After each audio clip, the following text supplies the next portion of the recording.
내가 봅니다. 영원한 주를 봅니다. 귀로만 들었으나 이젠 봅니다.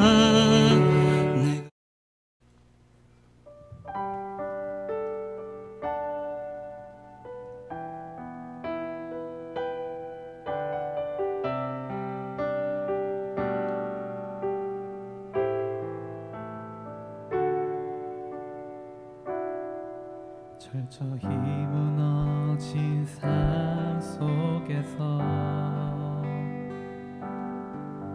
하나님 나에게 역사하시고 믿음의 시선을 허락하사 주를 주목하게 하시네.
철저히 무너진 삶 속에서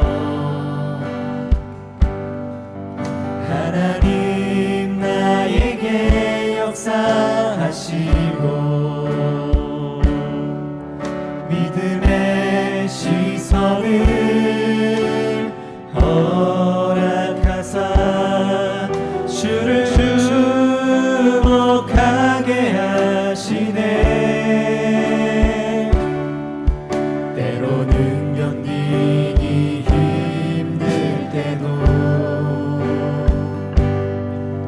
하나님 언제나 함께 하시며 은혜와 진리의 성령 주사 주만 바라보게 하시네. 내가 봅니다. 영원한 주를 봅니다. 귀로만 들었으나 이젠 봅니다. 내가 봅니다. 존귀한 주를 봅니다.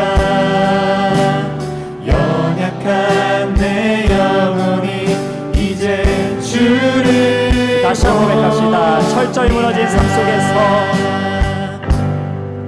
철저히 무너진 삶 속에서 하나님께서 우리에게 역사하십니다. 하나님 나에게 역사하시고 우리의 모든 믿음의 시선을 주님께 드립니다. 믿음의 시선을 허락하사 주를 주목하게 하시네. 우리의 삶 가운데 힘든 일이 닥칠지라도 때로는 견디기 힘들 때도 우리 하나님께서 언제나 동행하시며 하나님 언제나 함께 하시며 은혜와 진리의 성령 주사 주만 바라보게 하시네. 내가 봅니다. 영원한 주를 봅니다. 귀로만 들었으나 이제 봅니다. 봅니다. 존귀한 주를 봅니다. 연약한 내 영혼이 이제 주를 봅니다. 내가 봅니다. 내가 봅니다. 영원한 주를 봅니다. 주를 봅니다. 귀로만 들었으나 이제 봅니다. 봅니다.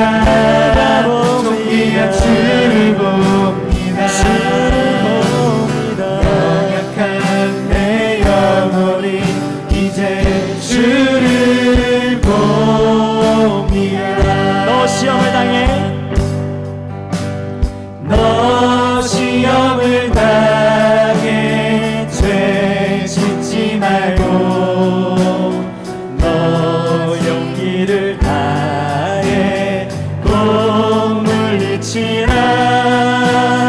너 시험을 이겨 새 힘을 얻고 주 예수를 믿어 다시 한번 찬양합시다. 너 시험을 당해 너 시험을 당해 죄 짓지 말고 너 용기를 다해 꼭 물리치라. 너 시험을 이겨 새 힘을 얻고 주 예수를 믿어 늘 승리하라. 우리 구주의 힘과 그의 위로를 빌라. 주님 내 편에 서서 항상 내 친구를 삼가 내 친구를 삼가 잘 선택하고 너 언행을 삼가 늘 조심하라. 너 열심을 다해 늘 충성하고 온 정성을 다해 주 봉사하라. 우리 구주의 힘과 그의 위로를 빌라.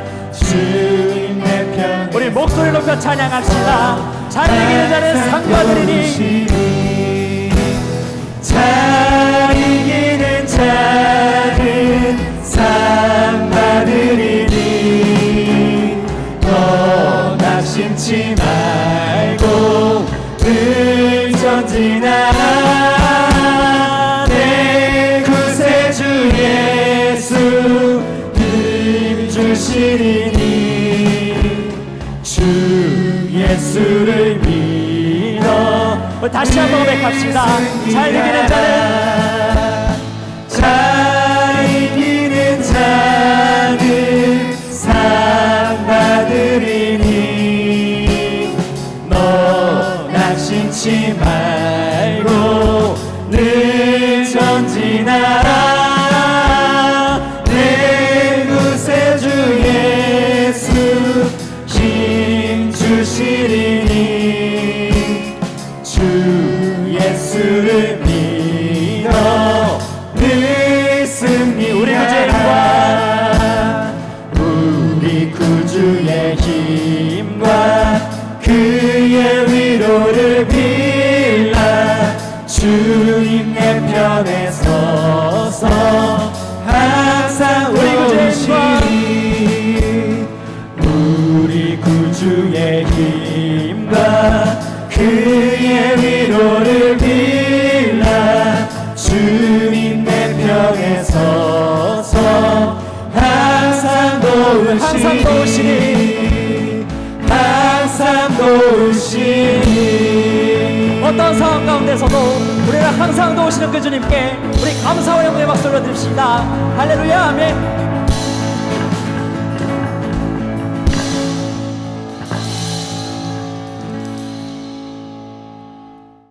네, 할렐루야. 여러분 한 주간도 잘 지내셨습니까? 오늘도 예배자로 나오신 우리 모든 중고등부 친구들을 주님의 이름으로 환영하고 사랑하고 축복합니다. 여러분들 오래간만에 또 이렇게 온라인을 통하여서 예배를 드립니다.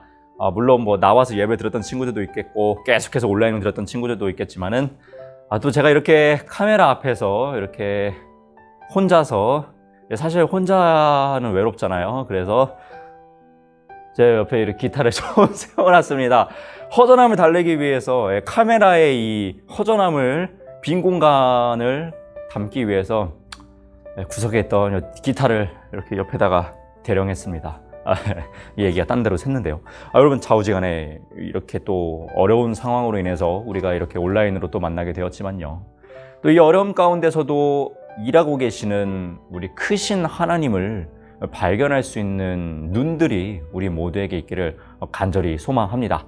여러분들 어려운 상황 가운데서 뭐 불평불만 충분히 할 수 있고 그 마음 이해합니다만은 여러분들 주로 다니시는 PC방, 노래방, 뭐 볼링장, 뭐 등등 뭐 이러한 시설들이 다 이제 제재가 되면서 여러분들 어떻게 보면 또 이제 힘들 수도 있겠는데요. 모두가 다 힘든 시기를 살아가고 있고 또 이 안에서 여러분들이 발전시킬 수 있는 것들을 한번 찾아서 잘 발전시켜 보셨으면 좋겠어요. 여러분들 우리가 지난 시간까지 이 욥에 대해서 나누었었어요. 여러분 기억에 남는 사건들이나 뭐 말들, 내용들이 있으신지 모르겠습니다. 여러분 이 생명력 있는 말씀이라고 하잖아요. 하나님 말씀 살아있다라고 이야기를 하잖아요. 그렇게 되기 위해서 중요한 것 중에 하나의 요소가 있다면요. 여러분이 그렇게 듣고 기억에 남은 말씀들을 여러분이 살아가고 있는 삶 속에서 실현해 나가는 것이죠. 이것이 우리 그리스도인에게 굉장히 중요합니다. 하나님의 사랑과 이웃 사랑을 엄청나게 작년부터 우리가 계속해서 강조하며 나누었잖아요. 그렇다면은 이것이 생명력 있는 말씀, 표어가 되기 위해서는 여러분의 삶 가운데서 정말 하나님을 사랑하는 모습과 이웃들을 사랑하는 모습을 계속해서 실현해 나가야겠죠. 그래야만 살아있는 신앙인이라고 할 수 있겠습니다. 우리 10대를 살아가는 우리 친구들이 있는 그 자리에서 정말 하나님의 사랑의 모습과 이웃을 사랑하는 그 모습들을 정말 잘 보여주실 수 있는 멋진 신앙인이 될 수 있기를 전도사님도 응원하고 기도하도록 하겠습니다. 이런 맥락에서 여러분들 이 욥에서 우리가 나눴던 것 중에서 기억에 남는 사건들이 있으신가요? 있다면 여러분들 그것들을 잘 기억하셔서 여러분 삶 가운데에서 영향력 있게 그것을 살아내 보셨으면 좋겠습니다. 지난 시간에 욥이 아주 멋진 고백을 했었죠. 내가 귀로만 들었던 하나님을 이제 내 눈으로 배웁니다 라는 멋진 고백을 욥이 하게 됐었죠. 이러한 고백은 이런 의미죠. 그동안 내가 단편적으로 알았던 그 하나님, 내의 어려움, 고난과 역경을 통하여서 더욱더 크신 위대하신 하나님을 알게 됩니다. 더욱더 크신 곳에서 나를 끌어가고 계신 그 하나님을 내가 이제 알게 되었습니다 라는 고백이죠. 그의 삶 속에서 그는 더욱더 큰 하나님을 점점점 만나가며 그의 신앙 또한 성장하게 되었습니다. 여러분, 생명력 있는 말씀에 대해서 서두에 조금 이야기를 했었는데요. 이 시대의 이 욥의 이야기를 읽은 사람에게 정말 그 자기 삶 속에서 이 욥과 같은 삶을, 욥과 같은 깨달음들을 잘 적용해서 살아온 한 사람을 오늘 한번 여러분들과 나누어 보려고 합니다. 21세기의 욥이라고도 많이들 이야기를 하는데요. 작년 5월 16일에 교회 오빠라는 영화가 개봉했었습니다. 아마 보지 않은 친구들이 많을 것 같은데요. 저는 영화로 개봉하기 전 이 제작된 이 다큐멘터리를 KBS에서 보게 되었는데요. 그 프로그램을 볼 때 당시에 이 밑에 달린 댓글들을 쭉 봤습니다. 그때 한 분이 이렇게 적어 두셨습니다. 암을 통해서 하나님을 알아가게 되었다라는 댓글이었는데요. 그래서 저도 제목을 이렇게 달아봤습니다. 암을 통해 알므로. 이거 라임이죠, 라임. 암을 통해 알므로. 오늘 이 다큐멘터리, 즉 이 영화의 일부분을 여러분들과 함께 보면서 이 21세기의 욥의 삶을 살아냈던 그 사람을 한번 만나보려고 합니다. 아마 모르는 또 못 본 친구들이 많아서 간단하게 이 내용의 줄거리를 한번 이야기해 주도록 하겠습니다. 이 가족도 욥처럼 참 어려움이 많았습니다. 한 젊은 부부가 있었습니다. 이 부부는요, 귀한 딸을 얻게 되었죠. 그런데 이 남편 이관희 씨가요, 딸이 100일도 되기 전에요, 4기 대장암이라는 판정을 받게 됩니다. 딸과 함께 사랑하는 아내와 함께 행복한 나날을 보낼 것만 같았던 그의 가정에 안타까운 소식이 들려오게 된 것이죠. 그런데 얼마 지나지 않아서요, 아들이 이 대장암 4기를 진단받았다는 그 충격에요, 어머니가 우울증에 시달리시다가 결국 자살을 하게 되십니다. 어떻게든 암을 이겨내보려고 힘썼던 남편은요, 자신의 어머니의 그 죽음의 소식으로 인해서 더 큰 아픔을 겪게 되었습니다. 그런데 이 남편 이관희 씨는요, 하나님을 돌아서지 않았습니다. 또한 원망하지 않았습니다. 그리고 그는요, 하나님께 이러한 기도를 하게 되었는데요. 제가 암이라는 질병도 주님이 주신 축복이라고 생각하고 잘 견디고 있는데 저를 시험하지 말아주세요. 어떤 환난이 와도 제가 주님을 변함없이 사랑하겠습니다. 하나님, 감사합니다. 사랑합니다. 엄마를 불쌍히 여겨주세요. 이러한 상황에서도 하나님께 감사하며 하나님께 고백하며 기도하며 이 암이라는 질병을 싸워 나갑니다. 그리고 감사하게도요, 이관희 집사님의 암은 조금씩 호전되면서 치료가 맞춰가고 있었습니다. 이제 이 어려움이 끝나고요, 이 좋은 일만 일어날 것 같았습니다. 그런데 또 한 번의 비보를 듣게 되었습니다. 바로 그 아내께서 혈액암 4기 판정을 받게 된 것입니다. 이 남편 이관희 씨가요, 항암 치료가 종료된 지 5일 후에 5일밖에 되지 않았는데 아내가 혈액암 4기 판정을 받게 된 거죠. 그러니까 남편이 치료가 끝나자마자 5일 만에 이제 아내인 은주 씨가 치료를 시작하게 된 것입니다. 그리고 이 어려운 항암 치료를 이 아내분도 잘 이겨내셨습니다. 잘 버텨내셨습니다. 그런데 이 아내 은주 씨가요, 어느 정도 회복되니까요, 이 남편의 암이 다시 재발하게 됩니다. 여러분, 정말 영화 같은 스토리 아닙니까? 이게 실제로 일어날 수나 있을 것 같은 일입니까?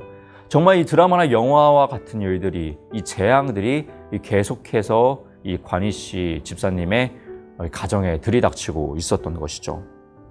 이렇게 어려운 상황에서 이 부부가요, 큐티를 합니다. 하나님의 말씀을 보면서 대화를 하는데요. 아내 은주 씨가 남편 관희 씨에게 이러한 질문을 던졌습니다. 고쳐주시지 않더라도 아멘 할 수 있는 순종과 믿음이 있을까? 그러자 남편 이관희 집사님이 대답했습니다.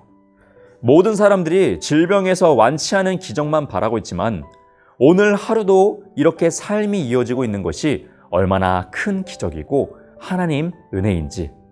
암이라는 질병을 통해 깨달았잖아. 암 자체는 축복이 아니지만 이것이 암을 통해 갖는 유익이지 라는 고백을 합니다. 이 남편 이관희 집사님은요, 암을 통해서, 암이라는 그 질병 자체가 유익하진 않지만 이것을 통해서 유익한 점이 있었다면 하루하루의 그 삶이 얼마나 소중하고 하루하루를 살아 숨쉬는 이 순간이 얼마나 감사한 일인지를 깨닫게 되었다고 이야기를 합니다. 만약 내가 암에 걸리지 않았다면 오늘을 살아가는 이 하루가 이렇게 소중한 하루라는 것을 깨닫지 못했을 거라는 이야기를 한 것이죠. 그러면서 또 이렇게 이야기합니다. 내게 주어진 삶이 얼마인지를 모르니 그 소중한 하루를 누군가를 원망하고 증오하며 살고 싶진 않아. 이 시간을 사랑하고 축복의 시간으로 보내고 싶어. 어쩌면 이 이야기를 듣고 있는 우리들은요, 정말 암이라는 질병 때문에 아프겠다, 고통스럽겠다, 불쌍하다, 안타깝다라는 생각을 할 수도 있겠습니다. 그러나 아주 대승적인 관점에서 그는 비록 몸은 아프고 상황은 너무나도 괴롭지만 그것을 통해서 크신 하나님의 은혜에 대해서 더욱 우리보다 가치 있게 알아갔다는 것이죠. 더욱더 쉽게 이야기해서 우리는 이 하루하루를 당연스럽게 살아가고 이 하루를 살아가는 것을 얼마나 감사하며 살아가고 있습니까? 그냥 그저 당연한 듯이 살아가고 있는 이 하루하루를요, 관희 씨는 아주 행복하게, 아주 소중하게 라는 단어로 표현할 정도로 이 하루에 대해서 깊은 은혜를 깨닫게 되었다는 것이죠. 욥과 마찬가지 아닙니까? 고난을 통하여서 하나님의 크심을 알아가고 자신이 얼마나 작은 존재임을 깨달았던 것처럼 이건희 집사님도 암을 통해서 더욱더 크신 하나님을 알아가게 되었다는 것이죠. 이제 우리가 짧은 이 영상을 한번 보려고 합니다. 관희 씨의 그 삶의 영상과 또 아내 은주 씨의 그 인터뷰 영상을 여러분들과 함께 보려고 합니다. 우리 한번 보고 계속해서 나누도록 하겠습니다.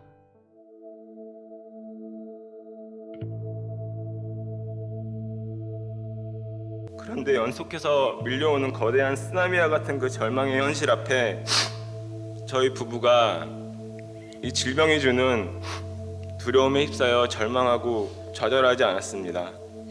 당시 제가 썼던 말씀 묵상 일기를 보니 이런 고백이 적혀 있었습니다. 벼랑 끝에 위태롭게 서 있는 사랑하는 아들을 향해 두 팔 벌려 안고 계시는 주님의 손길.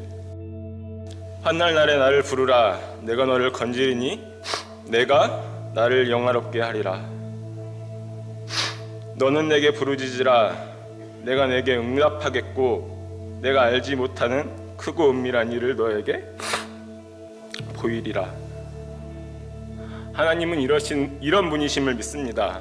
오늘 나에게 주어진 이 하루가 내 인생의 마지막 날이라고 가정을 하면은 나에게 주어진 이 하루를 누군가를 미워하고 누군가를 증오하면서 보내고 싶지는 않은 거예요. 그 시간을 이 사람을 사랑하고 이 사람을 축복하는 시간으로 채우고 싶은 게 오빠의, 내가 요즘 생각하는 나의 투병기야.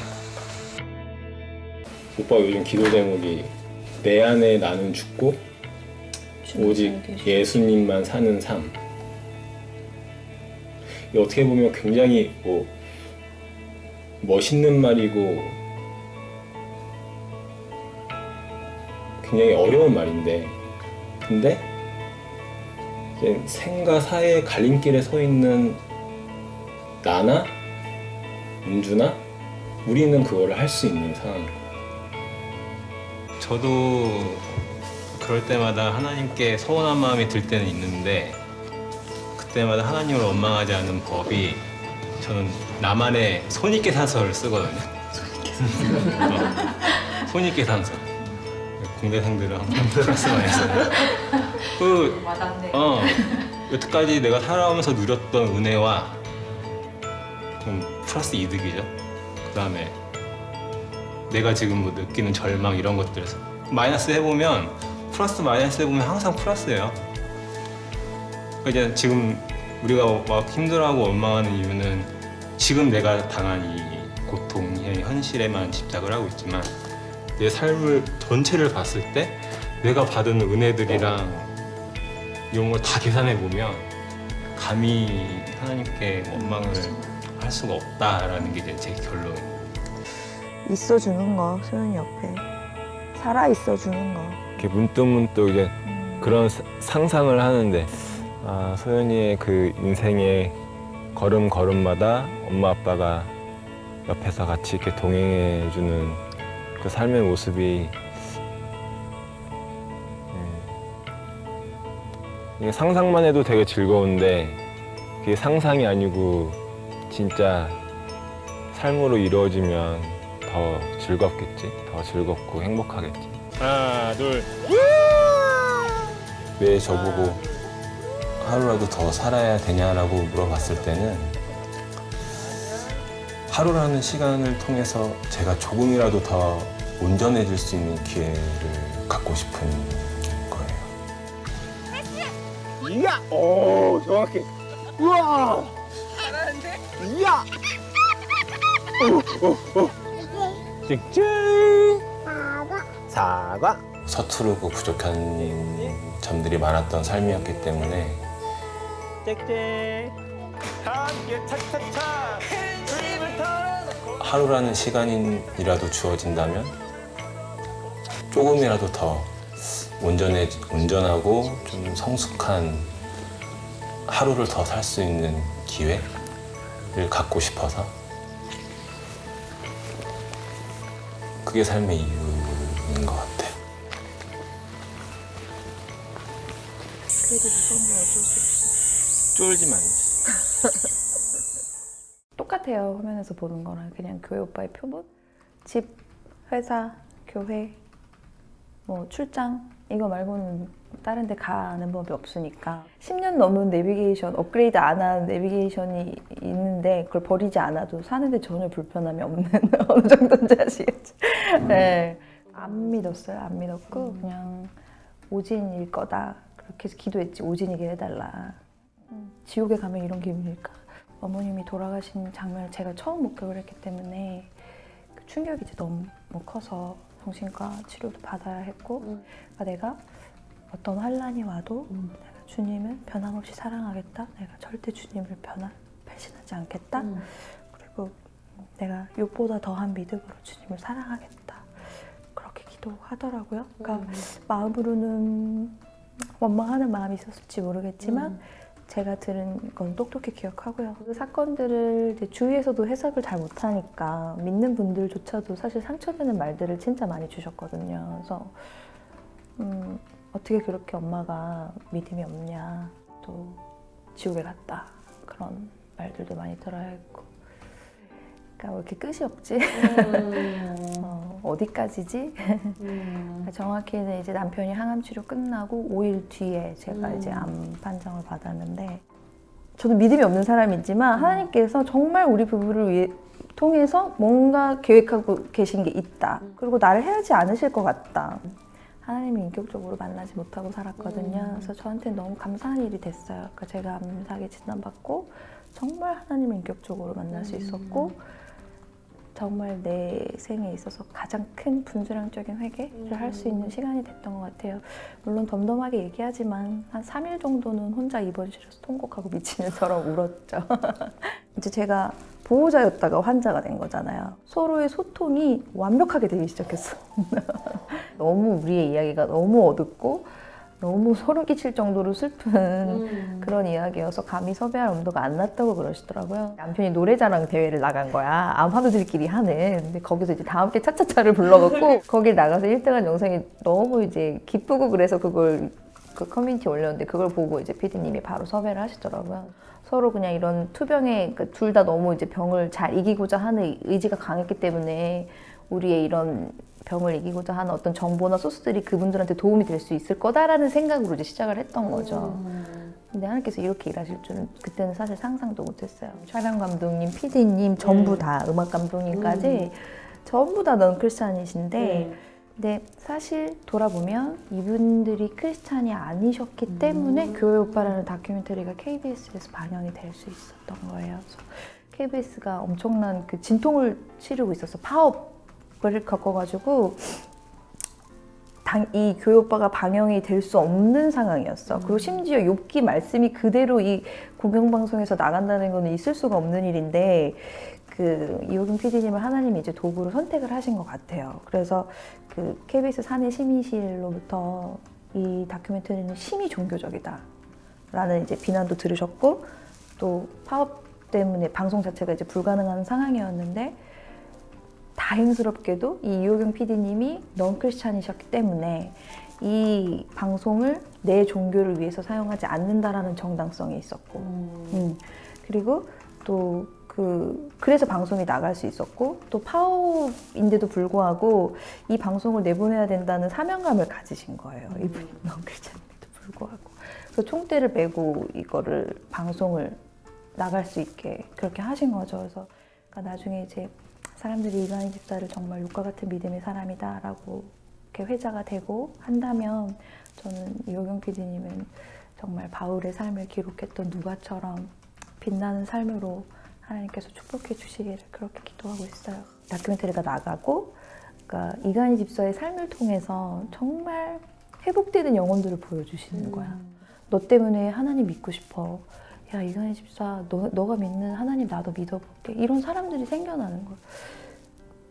너무 감사한 일이죠. 그래서 간희 집사가 하나님이 이렇게 일하시는구나. 그래서 되게 많이 기뻐했었고요. 근데 또 한편으로는 많은 사람들이 이렇게 기도해주고 또 응원해주고 하는데 왜 상황은 점점 더 안 좋아질까. 그렇게 좀 힘들고 외로운 점들도 있었고 또 반면에 이제 믿지 않는 사람들은 조롱하는 사람들도 너무 많았죠. 하나님 그렇게 살려달라고 매달리더니 야 너는 죽어가고 있지 않냐 이렇게 말하는 사람도 있었고 어떻게 어머님이 그렇게 돌아가신 걸 방송에서 얘기할 수 있냐 그러면서 하나님한테 감사하다고 고백할 수가 있냐 미친 거 아니냐 그리고 또 뭐 집안에 며느리가 잘 들어가야지 여자가 잘못 들어가서 저 집은 저렇게 됐다 뭐 말로 다 할 수 없는 정말 수치와 조롱도 많이 당했어요. 네. 욥은 하나님께서 시험을 다 통과하게 하신 다음에 갑절의 복을 부어주셨잖아요. 근데 저희 이간희 집사는 이 땅에서 사명이 여기까지여서 데려가셨기 때문에 더 혹독하게 시험 허락하시는 것이 아닐까라고 생각하고요. 그러니까 사람들이 이제 욥과 같은 사람이다 이제 이렇게 얘기해 주시고 막 했을 때 항상 남편이 저한테 진지하게 했던 얘기가 있어.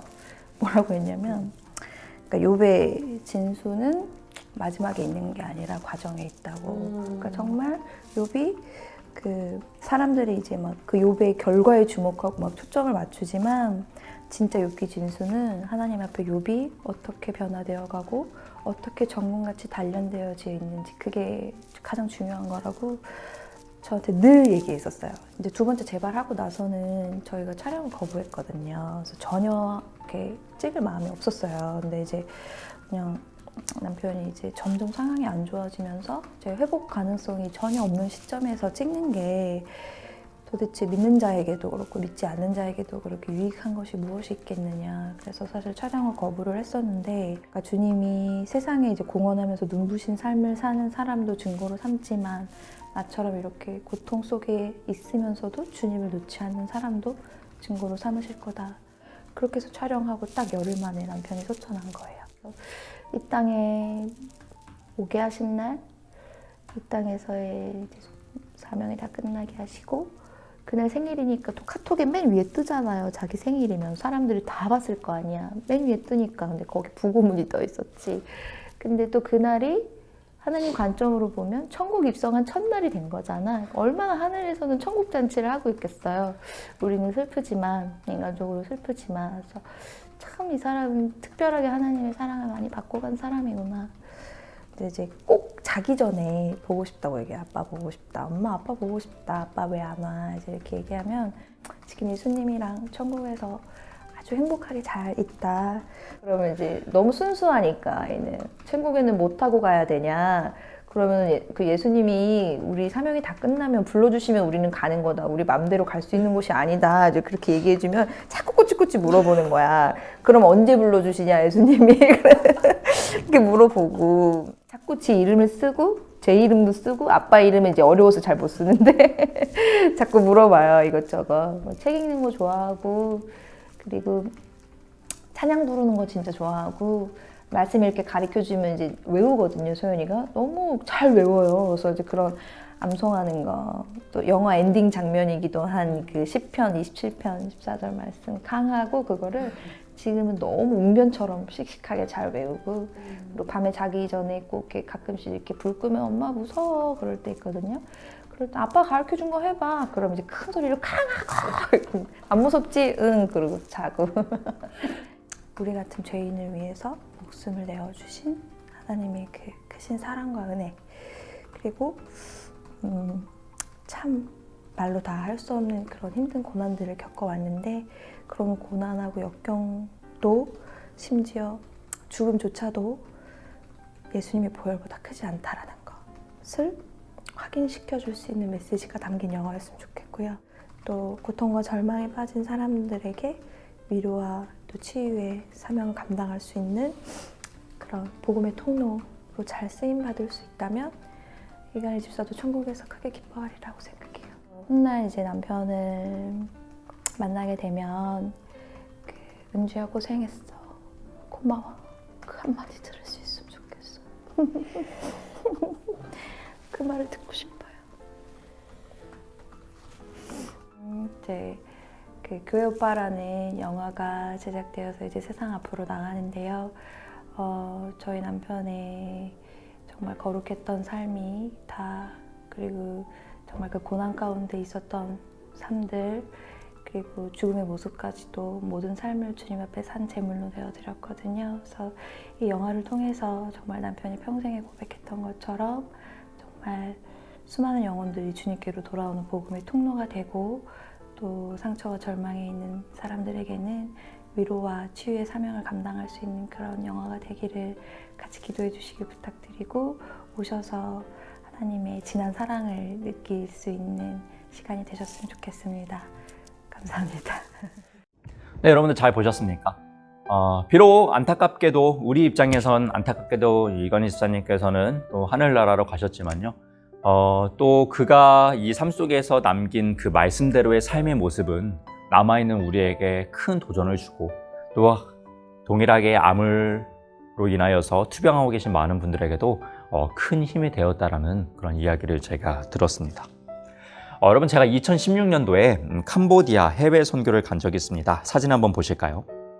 네, 여러분, 이 사진이 이 나병에 걸린 분들입니다. 여러분, 문둥병 들어보셨나요? 살이 썩어 들어가고, 또 신체의 어떤 일부 구조들이 기형적으로 되게 되는 그런 문둥병, 사각을 본 친구들 많이 들어보셨을 텐데, 이 질병을 앓고 계신 분들입니다. 그렇기 때문에 이분들은 외곽에 따로 그들만, 이 병에 걸리신 분들만 따로 모여 살고 계신데요. 제가 선교를 가게 된 곳에 이 선교사님은 이분들을 돌보는 사역을 하고 계셨습니다. 제가 100% 똑같이 기억은 안 나지만 이 선교사님께서 그분들을 향해서 했던 이 기도가 제게 짤막짤막 기억이 납니다. 기도의 내용은 대충 이러했습니다. 하나님, 이들이 문둥병을 통해서 저를 만나고 나를 통해서 하나님을 알게 되었으니 이 문둥병은 저주가 아니라 축복입니다. 감사합니다. 감사하다고 이야기합니다. 이건희 집사님도 고난과 어려움 가운데에서 남들이 보기에는 저주 같고 심판 같은데 그 안에서 감사하다고 고백했던 것처럼, 선교사님도 이 문둥병, 나병이 정말 저주 같고 정말 남들에게 손가락질 받는 그러한 상황임에도 불구하고 감사하다고 하고 그것이 축복이라고 합니다. 왜냐하면 그것을 통해서 선교사님을 만나게 되었고, 선교사님을 만나게 됨으로써 하나님을 알게 되었고, 하나님을 알게 됨으로써 그들이 구원에 이르게 되었고, 하나님의 나라를 살아갈 수 있는 백성이 되었으니 이것은 저주가 아닌 축복이라는 것이죠. 우리의 기준으로 우리가 보이기에는 힘들기 때문에 그것은 다 심판이고 고난이고 역경이라고 말하지만, 하나님의 입장에서는 그것을 통하여서 자신을 알아가게 하니 오히려 축복인 것인 것이겠죠. 여러분, 우리 또한 이런 상황이 왜 없겠습니까? 여러분 가운데서도 어려운 상황, 정말 왜 내가 이런 경험들을 해야 되는지 모르겠는 상황들, 어려움들, 힘든 역경들이 아마 다 있으실 겁니다. 그러한 과정에서 여러분, 이런 생각들을 함께 하셨으면 좋겠어요. 이 선교사님이 그런 고난과 역경을 축복이라고 이야기하고 감사하다고 고백했던 것처럼, 이건희 집사님이 암을 통해서 하나님을 알아갔다고 이야기했던 것처럼, 욥이 고난과 역경을 통해서 크신 하나님을 배웁니다라고 멋지게 고백했던 것처럼, 여러분 나름대로의 그 힘든 상황 가운데서도 크신 하나님을 발견하고 그것을 통하여서 여러분이 깨닫기를 원하는 것들을 깨달으셔서, 이 고난이 나를 더욱더 성숙하게 하였구나, 나를 한 단계 성숙하게 하였구나 라는 고백들을 할 수 있는 우리 멋진 중고등부 친구들이 될 수 있기를 간절히 소망합니다. 여러분, 코로나19로 인해서 모두가 다 힘듭니다. 정말 누구는 하나님의 심판이라고 이야기하고 정말 저주받은 것이라고 이야기합니다. 네, 여러분들, 그럼에도 불구하고 이 시기에 우리가 욥을 나눴다는 것은 정말 하나님께서 우리에게 생각해 볼 수 있는 또 기회를 주시는 것 같습니다. 그것을 그렇게만 생각할 것이 아니라 그것을 통하여서 더 큰 하나님의 섭리를 알아가게 되고 더 큰 하나님을 알게 될 수 있는 또 하나의 기회가 될 수 있다는 것을 우리가 기억하셨으면 좋겠어요. 한없이 부정적이고 불만만 토로하는 것이 아니라 이 가운데서도 발견하게 되는 그 하나님의 크신 섭리를 우리가 함께 찬양하였으면 좋겠습니다. 여러분, 오늘 본문 말씀을 이제 마지막으로 읽고 마치려고 합니다. 로마서 8장 35절에서 39절입니다. 세번역 성경으로 보도록 하겠습니다. 누가 우리를 그리스도의 사랑에서 끊을 수 있겠습니까? 환난입니까? 권고입니까? 박해입니까? 굶주림입니까? 헐벗음입니까? 위협입니까? 또는 칼입니까? 성경에 기록한 바 우리는 종일 주님을 위하여 죽임을 당합니다. 우리는 도살당할 양과 같이 여김을 받았습니다 한 것과 같습니다. 그러나 우리는 이 모든 일에서 우리를 사랑하여 주신 그분을 힘입어서 이기고도 남습니다. 나는 확신합니다. 죽음도 삶도 천사들도 권세자들도 현재일도 장래일도 능력도 높음도 깊음도 그 밖에 어떤 피조물도 우리를 우리 주 예수 그리스도 안에 있는 하나님의 사랑에서 끊을 수 없습니다. 아멘. 여러분, 욥이 고난을 통해서 하나님을 더욱더 알아가고 우리 이건희 집사님이 암을 통해서 하나님을 더욱더 알아가고 또 이 문둥병 환자들이 문둥병을 통하여서 하나님을 알게 되었듯이요. 여러분, 어떤 어려움이 여러분 가운데 있더라도 슬픔이 있더라도요. 그것은 하나님의 사랑이 끊겼다고 판단하기에는 너무나도 잘못된 이야기입니다. 어떠한 어려움이 우리에게 닥치더라도요. 여러분, 하나님의 사랑은요. 끊이지 않고 있다는 것을 여러분이 기억하셨으면 좋겠어요.